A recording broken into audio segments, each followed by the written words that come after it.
നീതി, ക്ഷമ, സഹിഷ്ണുത, ധാർമ്മിക പോരാട്ടം ഇവയെല്ലാം ചേർന്നതാണ് രാമന്റെ യാത്ര അല്ലെങ്കിൽ രാമായണം. രാമോ വിഗ്രഹവാൻ ധർമ്മ എന്ന ഒറ്റ വാക്യത്തിൽ വാൽമീകി രാമൻ ആരാണെന്ന് അടയാളപ്പെടുത്തുന്നു. ജീവിതത്തിൽ വലിയ വെല്ലുവിളികൾ നേരിട്ടപ്പോഴും ധാർമ്മികതയെ മുറുകെ പിടിച്ചു. ലൗകിക ഉത്തരവാദിത്തങ്ങളിൽ പൂർണ്ണമായും മുഴുകി ആത്മീയ ശക്തി പ്രകാശിപ്പിച്ചുകൊണ്ടേയിരുന്നു. കടുത്ത മാനസിക സമ്മർദ്ദത്തിലും ആദർശവാനായി നിലകൊണ്ടു.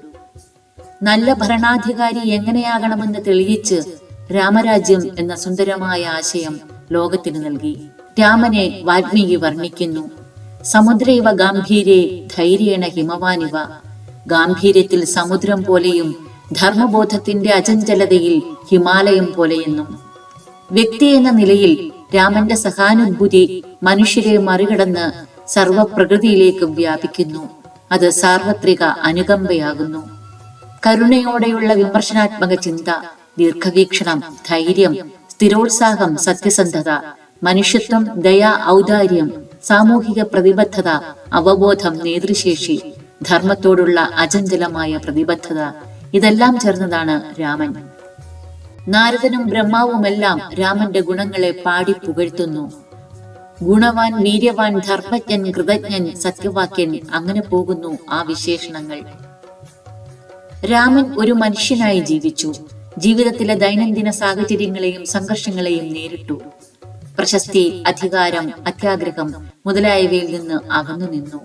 അയോധ്യ മാത്രമല്ല, ലങ്കയും വേണ്ടെന്ന് വെച്ചു. അതേസമയം ദൈവീക ഗുണങ്ങളാൽ സമ്പന്നനുമായിരുന്നു ആ രാജകുമാരൻ. അതുകൊണ്ട് രാമൻ ഒരേ സമയം മനുഷ്യനും ഈശ്വരനുമായി.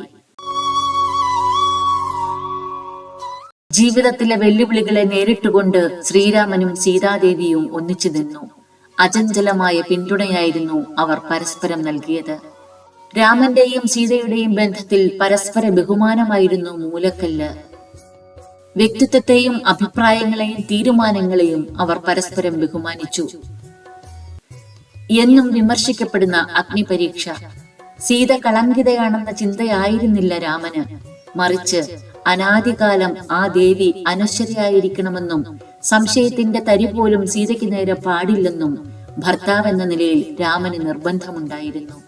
തീരാത്ത വിമർശനം സ്വയം ഏറ്റുവാങ്ങിയാണ് രാമൻ സീതയുടെ അഗ്നിപരീക്ഷയ്ക്ക് സാക്ഷിയായത്. സീതയാരെന്ന് രാമനോളം ആരറിയാൻ?